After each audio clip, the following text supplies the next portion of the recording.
Voltei, agora com outra personalidade, de professor de biologia e não mais de matemática.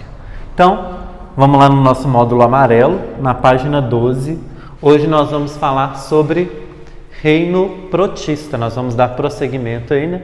Na aula passada nós falamos sobre bacterioses, não foi?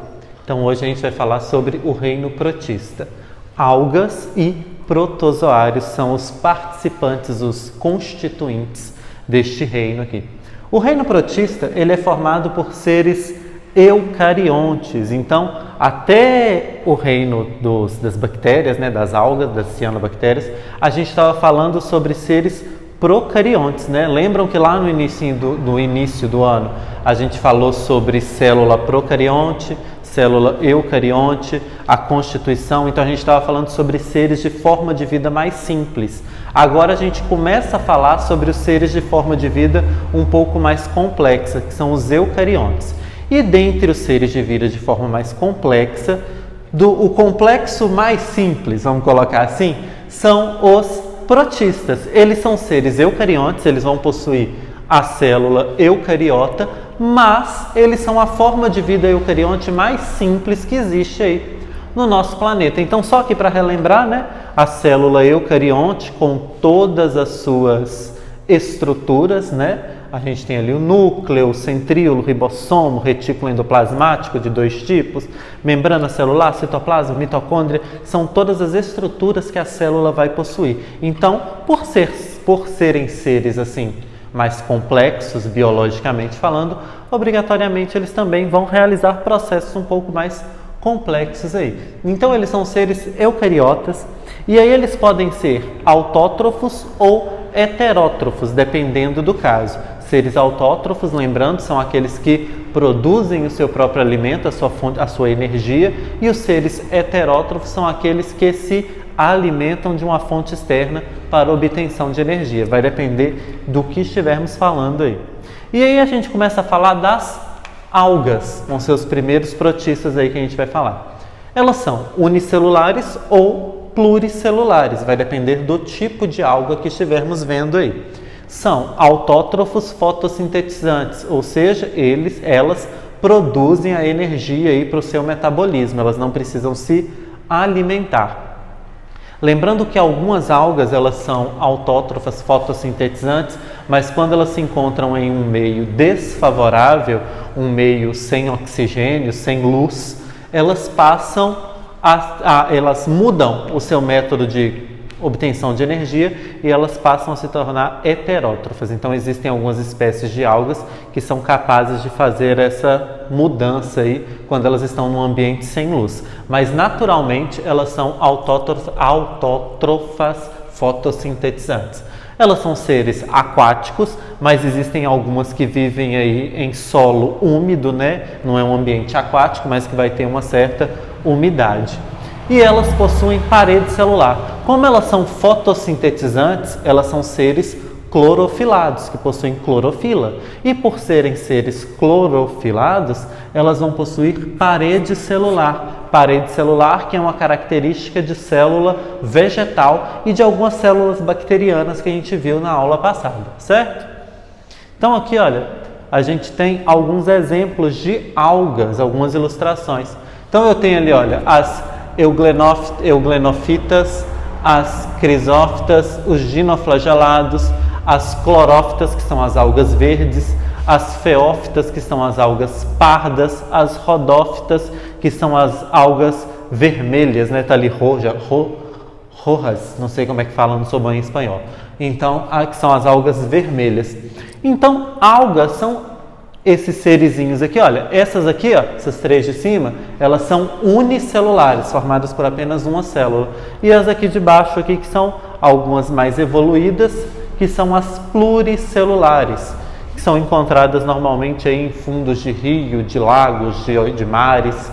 Então são, né, ficam lá, a vegetação do fundo lá, ó, bonita lá, que fica lá, serve de alimento, são as algas, certo? Olha aqui, essa imagem aqui é uma imagem de um fundo de oceano de uma alga, né? Temos várias espécies de alga, né? A gente tem essa maior aqui, centralizada aqui, mais imponente, e a gente tem essa outra ao redor dela aqui, que é de uma outra espécie. Mas aqui estamos falando de algas verdes, né? Que estão ali no fundo do mar. Importância ecológica das algas. Elas têm muita importância ecológica porque elas são seres autótrofos, fotossintetizantes, então elas constituem aí a base da cadeia alimentar de várias outras espécies, né? Elas são fonte de alimento, produtores.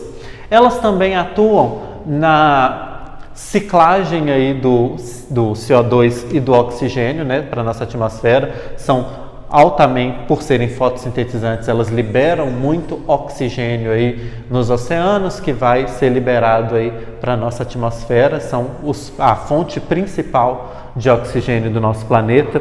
Deixa eu ver o que mais que eu posso falar aí sobre elas. E também temos aí, no caso aí, deixa eu ver se elas estão aqui na frente. Oi, travou? Aqui, o que eu tenho aqui? Aqui eu tenho um líquen. Líquen é uma associação entre musgos e algas. Musgos a gente vai ver mais para frente. O líquen ele tem como importância ecológica que ele é um bioindicador. Essa coisinha aqui que todos vocês já devem ter visto em troncos de árvore, quando você olha assim para a árvore que ela tem uma casca, tem tipo um musgozinho verde, às vezes esbranquiçado, às vezes amarelado, isso é o líquen. O líquen ele é um bioindicador que ele serve para indicar a qualidade do ar. Essa forma de vida ela é muito sensível a poluentes. Então qualquer alteração aí, qualquer aumento na taxa de poluente aí no ar, ela some. Então uma floresta, um ambiente onde você encontra esse tipo de coisa aqui é um sinal de que aquele ambiente está com um ar ali bacana, e ele também atua aí na ciclagem de alguns nutrientes na nossa floresta. Outra importância ecológica das algas são as zooxantelas, que a gente já falou sobre elas. Elas servem para dar coloração aos corais. Eu tenho aqui, eu coloquei a foto aqui, olha, de um coral sem a zooxantela, um coral branco, né? O branqueamento de corais, que a gente já falou em impactos ambientais, e o coral aqui vivo, cheio de vida, com as zooxantelas. As zooxantelas, elas moram aqui na superfície do coral e elas servem como alimento para toda a comunidade que está ali, né? Para o coral, que é uma forma de vida, e também para alguns peixes de pequeno porte. Então as zooxantelas, que são algas, têm essa finalidade. Elas também trabalham na regulação da temperatura dos oceanos, né? Elas atuam nesse aspecto aí. Então, zooxantela, importância ecológica para ela aí também. Falei de todas as importâncias ecológicas sobre elas? Falei. Aí tem um quadro na página 12 da apostila de vocês, o Fique Ligado aí, né? Que está falando sobre floração de algas nocivas. O que é isso? Floração é quando ocorre uma taxa de reprodução muito rápida de algas nociva que vão fazer mal, né?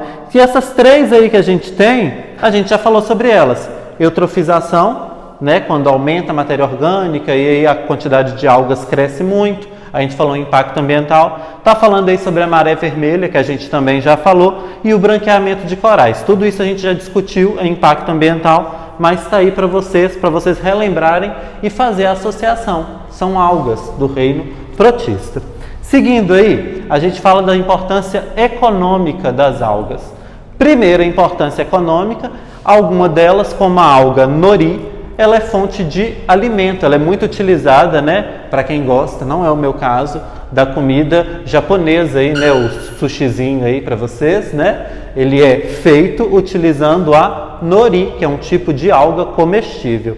Elas também são utilizadas em vários setores de indústria, como produção de sorvete, sopa, deixa eu ver o que mais aqui, gelatina, patê, cerveja. Essa alga aqui, olha, essa alga parda, a Sargassum C. agard, ela é utilizada na indústria de sorvete.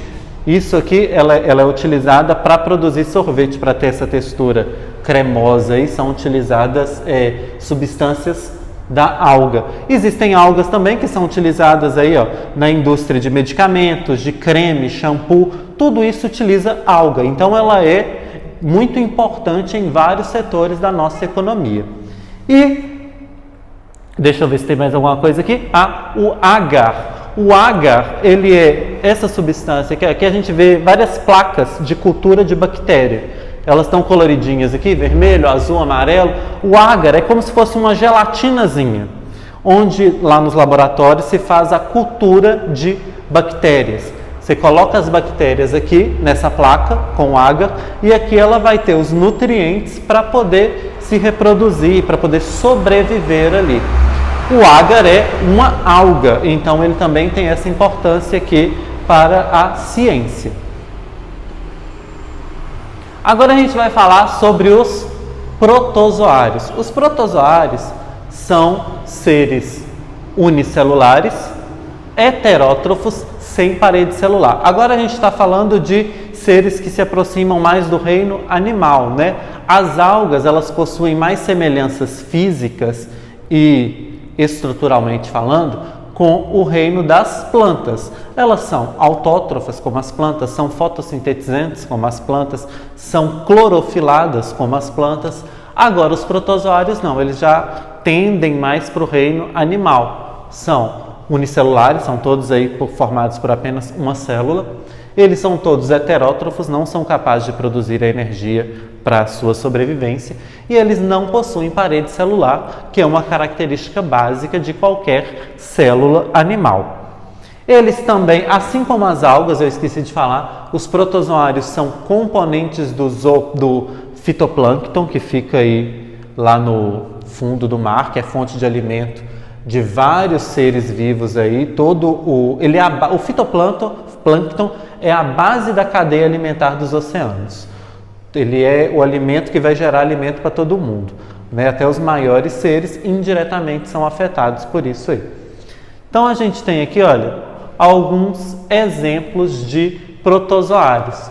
Aí a gente tem, isso aqui é um protozoário ciliado. O que é um protozoário ciliado? Aqui a gente tem a célula e tá vendo que ao redor da célula tem alguns pelinhos, né? Uns tipos de pelinhos. Esses são os cílios. Esses cílios são estruturas que vão ajudar aí na locomoção, na obtenção de alimento. Aqui embaixo a gente tem um protozoário que ele possui pseudópodes, que são essas pontas aqui. Tá vendo que ele tem um monte de pontinha? São como se fossem braços, que ele também vai utilizar para poder se locomover e para obter alimento. E aqui um outro protozoário, e esse aqui possui um flagelo, essa caudinha aí, que também vai ajudar na sua locomoção. Então a gente tem protozoários que vão ter estruturas diferentes. Alguns vão ser ciliados, alguns vão ser flagelados, outros vão possuir pseudópodes. Vai depender da espécie, correto? Mas são todos protozoários, correto? Vamos falar sobre a forma de vida deles aqui, ó. Eu tenho protozoários que têm forma de vida livre, que são parasitas, que são mutualistas ou que são comensais. Depende aí do que estivermos falando. O protozoário de forma de vida livre é aquele que vive na natureza tranquilamente, sua vida, não precisa de nenhuma outra espécie para sobreviver. Ele vive no meio ambiente, assim como você não vive dentro de outro ser. Ele tem uma forma de vida livre. O parasita é aquele que só sobrevive dentro não, né? Às vezes lá de fora, mas no caso do protozoário vai ser sempre dentro de um outro ser vivo, vai viver parasitando. Os parasitas, eles, na grande maioria dos casos, são os que vão causar alguma infecção, alguma doença que a gente vai ver mais para frente. A gente tem os protozoários mutualistas, que são aqueles que têm uma relação de mutualismo com seu hospedeiro, como é o caso, por exemplo, do protozoário que vive dentro dos cupins. O cupim se alimenta basicamente de madeira, correto? Mas o intestino, o sistema digestório do cupim, não é capaz de digerir a madeira, a celulose da madeira. Quem faz isso por ele é um protozoário. Então é uma relação de mutualismo. Por quê? O protozoário não sobreviveria em um outro ambiente que não fosse dentro do corpo do cupim, e o cupim também não sobreviveria sem esse protozoário, porque ele não ia conseguir digerir o alimento. Então, todo mundo é beneficiado nessa relação. Então, é uma relação de mutualismo. E a gente tem também os parasitas comensais. Os parasitas comensais são aqueles que habitam outro ser vivo, tá? Tem um hospedeiro. Eles são beneficiados, mas eles não causam nenhum prejuízo. Como é o caso de um parasita que habita o nosso sistema digestório. Ele usa o nosso sistema digestivo, nosso intestino, como ambiente para sobreviver. Ali ele vai ter alimento, proteção, todas as estruturas necessárias, só que ele não causa nenhum mal ao nosso corpo, ao nosso organismo, à nossa saúde. Então, ele é beneficiado e para a gente não faz diferença. Então, ele é um comensal. Aqui a gente tem, olha, o paramécio, que é um ciliado, a foto aqui não está dando para ver, mas ele tem os pelinhos, de forma de vida livre. Ele também é popularmente conhecido como pé de chinelo. Esse daqui é um protozoário que vive aí no ambiente, tá? Tranquilo, no solo, não precisa, meio aquático, ele não precisa de ninguém para sobreviver. Aqui, olha, o protozoário que vive dentro do intestino do cupim, que eu falei com vocês. Então, esse aqui é o da relação de mutualismo. E esse daqui, ó, o Entamoeba coli, é o que vive no nosso intestino, mas que não causa nenhum mal à nossa saúde. Esse aqui é o comensal, certo? Seguindo aqui, a gente vai falar sobre a reprodução dos protozoários. Os protozoários, eles podem se reproduzir de duas formas diferentes. Eles possuem a reprodução assexuada e a reprodução sexuada. Vamos falar primeiro sobre a reprodução assexuada nos protozoários. Reprodução assexuada, como nós sabemos, é aquela em que não há troca de gametas, não há troca de material genético. A reprodução assexuada do protozoário, que no caso aqui temos uma ameba, que é um protozoário, ela é realizada por cissiparidade. É cissiparidade, gente? Fiquei até confuso agora. Deixa eu só conferir aqui para vocês. Não é por cissiparidade, é por fissão binária. Estou confundindo. É por fissão binária, ou seja, ela se divide. Então aqui eu tenho a ameba, o núcleo da célula, né? Porque é uma célula eucariota. E aí o que ela faz? A primeira coisa que ela faz é duplicar esse núcleo. Então a célula, ela vai duplicar o seu material genético, ela vai dobrar isso. Uma vez que ela dobra o seu núcleo e o seu material genético, ela vai iniciar o processo de separação do citoplasma. Aí ela vai realizar a separação e vai formar duas amebas. Então, uma ameba duplicou aqui o material genético, duplicou o núcleo e depois ela se separou. Depois essas duas podem fazer esse mesmo processo e se transformar em 4 e aí vai. Sempre de 1 para 2, por isso que se chama seção binária, é divisão ao meio. Uma ameba nunca vai se dividir em 3, 4 não, vai ser sempre em 2. Então, por isso, seção binária, fissão binária. Então aqui a gente tem a reprodução sexuada dos protozoários. A reprodução sexuada, ela se dá por conjugação. Como é que isso vai acontecer? Eu tenho aqui dois paramécios, que é o pezinho de chinelo que a gente viu lá atrás, protozoário de vida livre. Como é que isso vai acontecer? Tem o texto aqui, eu vou simplificar isso para vocês, que o que eu preciso que vocês entendam aqui agora é como é que ocorre o processo. Eles vão se ligar um ao outro e eles vão degenerar o seu núcleo, o seu material genético. Eles vão quebrar o núcleo, os dois. E aí, uma vez que esse núcleo foi quebrado e eles estão ligados, eles vão realizar uma troca de material genético. Então, por isso que é uma reprodução sexuada, porque há essa troca de material genético. Uma vez que essa troca de material genético acontece, eles se separam. E aí, eles vão reestruturar o seu núcleo e o seu material genético. Só que agora, depois de realizar a troca, né, cada um vai estar com um pouquinho de material genético do outro. Então, aquele paramécio que vai se reestruturar, ele vai ser diferente do original. Então, aqui, depois da troca de material genético, o processo de reestruturação, e aí cada um dos paramécios, né? Eles se separaram aqui, eram 2, né? Eles vão se dividir, vão se transformar em 4 paramécios diferentes, certo? E aí depois eles podem se dividir novamente. Então na reprodução assexuada vai acontecer desse jeito. 2 paramécios se ligam, trocam o material genético, depois de trocar se separa, reestrutura o material genético, reorganiza tudo direitinho e depois eles vão fazer as divisões, certo? Essa é a reprodução sexuada. Vamos falar das protozooses. Protozooses são doenças causadas por protozoários, né? A gente falou sobre virose, sobre bacteriose e agora a gente vai falar sobre protozoose. Protozoose não é muita coisa não, tá? Não se assusta não. Hoje vai ser mais rapidinho mesmo. E aí, vamos começar falando sobre as protozooses de transmissão vetorial. São aquelas que precisam de um vetor para transmiti-lo. Primeiro aí é a malária. O agente etiológico é o Plasmodium. E aí pode ser o Plasmodium malariae, ou o Plasmodium vivax, ou o Plasmodium falciparum. A gente tem aí 3 tipos de protozoários que podem causar a malária na nossa espécie, a espécie humana. O vetor é o Anopheles, ou o mosquito prego, popularmente conhecido.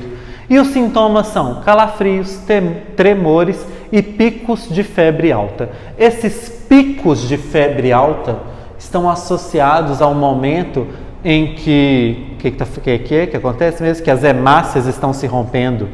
Isso mesmo. Não estou ruim da memória não.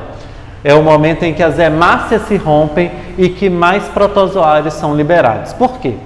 Quando o mosquito pica a pessoa, ele transmite esse protozoário e esse protozoário ele se aloja dentro da hemácia. Uma vez dentro da hemácia do nosso sangue, ele vai iniciar o processo de reprodução. E aí, depois que ele se reproduz, a hemácia se rompe e libera os protozoários na corrente sanguínea, que vão infectar outras hemácias para se reproduzir e liberar. E fica aí nesse processo até tomar todo o seu corpo. Então, quando a hemácia se rompe, né, que nunca vai ser uma só, vão ser milhares de uma vez, são os momentos aí em que o paciente vai ter picos de febre alta. Bom, eu não vou ter foto de sintoma, porque sintoma que é calafrio, temor, tremor e febre, não vai ter sintoma visível, mas eu tenho aqui a foto do Plasmodium. Aqui você tem, olha, cada bolinha dessa aqui é uma hemácia, ok? Essas 2 coisinhas mais escuras aqui, olha, são 2 hemácias que já foram tomadas pelo Plasmodium. Aqui no cantinho, olha, vocês podem observar 2 pontinhos roxos aqui, ó, nessa hemácia, que são os plasmódios em processo reprodutivo. Aqui a gente tem um pequenininho aqui também tem um. Então o Plasmodium ele vai habitar dentro das hemácias para se reproduzir, aí ele vai tomar toda a hemácia e depois ela vai se romper, certo? E aqui a gente tem a imagem do vetor, o mosquito prego. Na verdade a mosquita, né? Porque, como eu já falei para vocês, toda doença que é transmitida por picada de mosquito vai ser sempre pela picada da fêmea. Então ali a gente tem a fêmea do mosquito prego realizando aí a picada em alguém. Seguindo aí, ainda em transmissão vetorial, a doença de Chagas. O agente etiológico é o Trypanosoma cruzi. O vetor é o Triatoma infestans, popularmente conhecido como barbeiro. E os sintomas são inchaço dos órgãos. Ele vai causar inchaço de rim, inchaço no fígado, inchaço no pâncreas. Então, os órgãos internos vão inchar aí, graças à ação do Trypanosoma cruzi. Aqui a gente tem a imagem dele. Então, ele é um protozoário flagelado, possui flagelo. E aqui a gente tem, né, hemácias ali, porque ele atua na circulação sanguínea. E aqui a gente tem a imagem do vetor, o barbeiro. Esse aqui é um macho adulto que é capaz de transmitir, porque agora a gente não está falando de mosquito, tá? Não vai ser a fêmea que vai transmitir, não. Aí não existe uma separação sexual, não. Tanto macho quanto fêmea podem transmitir a doença. Então aqui a gente tem o barbeiro, tanto para a malária, que eu acabei de falar, quanto para a doença de Chagas, não temos vacina, tá? E temos tratamento aí com medicação adequada, repouso, essas coisas, além da questão de saneamento básico, porque em ambas as doenças a gente tem aí relação com situações de pessoas carentes, em regiões onde não há saneamento básico. Isso aí são formas de evitar a proliferação da doença. Seguindo aí em transmissão vetorial, a leishmaniose. Tá ali, ó, leishmanioses, porque eu tenho mais de um tipo, tá? Eu tenho a leishmaniose visceral e a leishmaniose, qual que é o outro nome dela? Tegumentar. Vamos primeiro falar da visceral aqui, que é causada pela Leishmania chagassi. O vetor é a Lutzmia, não vou falar que trem ali não, que eu não consegui falar, Flebotomus ou mosquito palha. Sintomas: febre, aumento do baço e fígado, perda de peso e fraqueza. Então a leishmaniose visceral transmitida por este camarada aqui, o mosquito palha, causada pela Leishmania chagassi. Acho que é si, não sei se é zi, fiquei na dúvida. E aqui a gente tem a imagem do protozoário. Isso aqui é uma imagem de verdade, não é uma ilustração, não, é uma imagem de microscópio. Então ali a gente tem leishmaniose, inflamação infiltrada, não sei o que, na pele, com, não sei, no interior, pá. Aqui alguma coisa do 400 vezes, 1000 vezes do zoom do microscópio. Isso ali. Aqui é da aproximação do microscópio. Então, esta é a imagem do querido Leishmania chagassi na circulação sanguínea, né? Aqui ele está numa placa de Petri, né? Com o agar bonitinho. E aqui a gente tem o mosquito palha. Olha como é que ele é bonitinho. Achei esse mosquito bonitinho, mas eu não queria a picada dele não, tá? Tô passando. A mosquita, né, no caso. E aqui a gente tem a outra leishmaniose, a leishmaniose tegumentar, também conhecida como úlcera de Bauru. O agente etiológico é o Leishmania brasiliensis, então é um outro protozoário que causa essa leishmaniose. O vetor é o mesmo, ainda estamos falando do mosquito palha, ele transmite os dois tipos da doença. Qual que é a diferença? A leishmaniose tegumentar, ela vai dar no paciente aí, né, úlceras, feridas na pele e na mucosa, lesões deformantes e emagrecimento. Então, são sintomas diferentes. A leishmaniose visceral, ela afeta o interior, os órgãos, né? Agora, a leishmaniose tegumentar, ela apresenta sintomas aí externos. Aqui a gente tem a imagem do protozoário, do Leishmania brasiliensis. Ele é um flagelado aí, como dá para ver, né? E aqui eu tenho a maravilhosa imagem dos sintomas. Achei essa imagem pavorosa e aí resolvi trazer para vocês verem que a coisa não é bonita, não é legal. Isso aqui, por incrível que pareça, é um nariz. Tá ali na letra C. Ou era um nariz, né? Acho que não é mais. Vamos seguir. Agora aqui falando sobre protozooses de transmissão sexual, a gente tem a tricomoníase. A tricomoníase, ela é causada pelo Trichomonas vaginalis e a infecção em mulheres é na uretra, vagina e colo do útero e em homens ela é no pênis. Sintomas: dor durante a relação sexual, ardência e dificuldade para urinar, coceira e corrimento. Transmissão sexual, né? Então, relação sexual sem uso de preservativo com alguém que esteja contaminado com esse protozoário vai causar aí a transmissão da doença. Aqui a gente tem a imagem do protozoário, esse bonitinho aqui, também não vou querer. Lembrando que, quando a gente fala da tricomoníase, ela também pode ter a transmissão vertical, da mãe para o filho, né, no momento do parto, e também pode ocorrer a transmissão sanguínea, com compartilhamento aí de objetos perfurocortantes ou até mesmo por uma transfusão de sangue contaminado aí, também vai causar a transmissão dessa doença.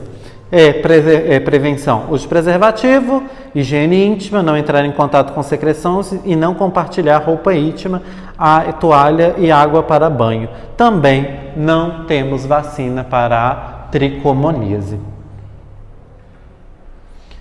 Transmissão variada agora, né, que pode ocorrer de formas diferentes. Primeira, toxoplasmose. A toxoplasmose é causada pelo Toxoplasma gondii. A transmissão, ela pode ser fecal-oral, ela pode ser por ingestão sanguínea e vertical. A transmissão fecal-oral, ela se dá através da contaminação, através de fezes de animais, ou até, nós somos animais, né? Ou até mesmo de uma pessoa que seja contaminada com essa doença. Então você pode ingerir aí uma carne mal passada, um vegetal que esteja contaminado aí por uma água que estava contaminado com o Toxoplasma gondii, e aí você vai se contaminar. Ele é muito comum aí, ó, nas fezes do gato, tá? Ele é encontrado em outras espécies, sim, mas principalmente do gato. Fezes de gato tende a ter o Toxoplasma gondii. Lembrando que para o gato ele não vai causar nenhum prejuízo, porque é apenas o hospedeiro intermediário. A nossa espécie é o hospedeiro definitivo, que é para quem ele vai causar problemas aí. No caso da ingestão, né, como eu falei, a ingestão de carnes, de animais contaminados, por exemplo, uma carne bovina de um boi que estava contaminado com o Toxoplasma gondii, você ingere essa carne, automaticamente você vai ingerir esse protozoário que vai te causar uma doença. Ou então sanguínea, uma pessoa contaminada faz uma transfusão de sangue, doa sangue, e você toma essa transfusão com esse sangue contaminado, você vai ficar contaminado. Ou transmissão vertical na hora do parto aí.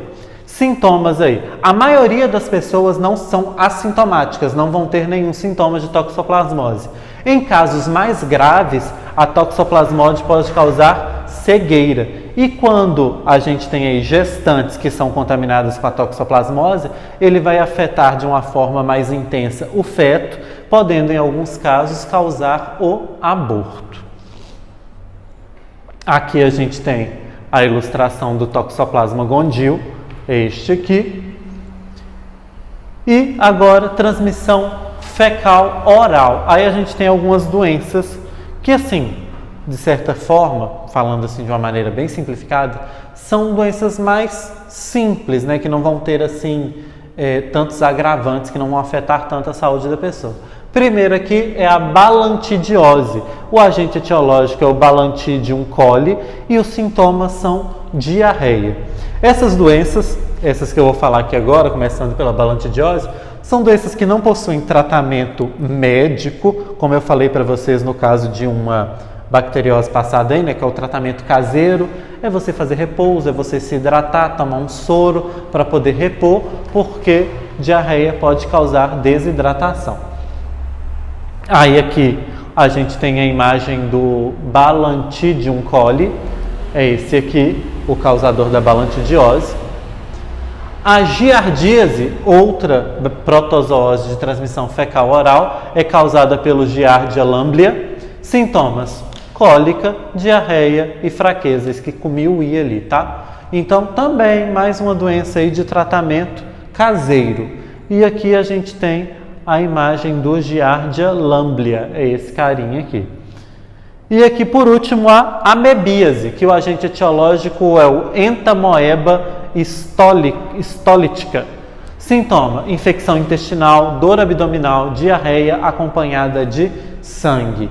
Também não tem assim um tratamento para essa doença, não. É um tratamento caseiro, embora ela tenha aqui sintomas um pouco mais agravados, né?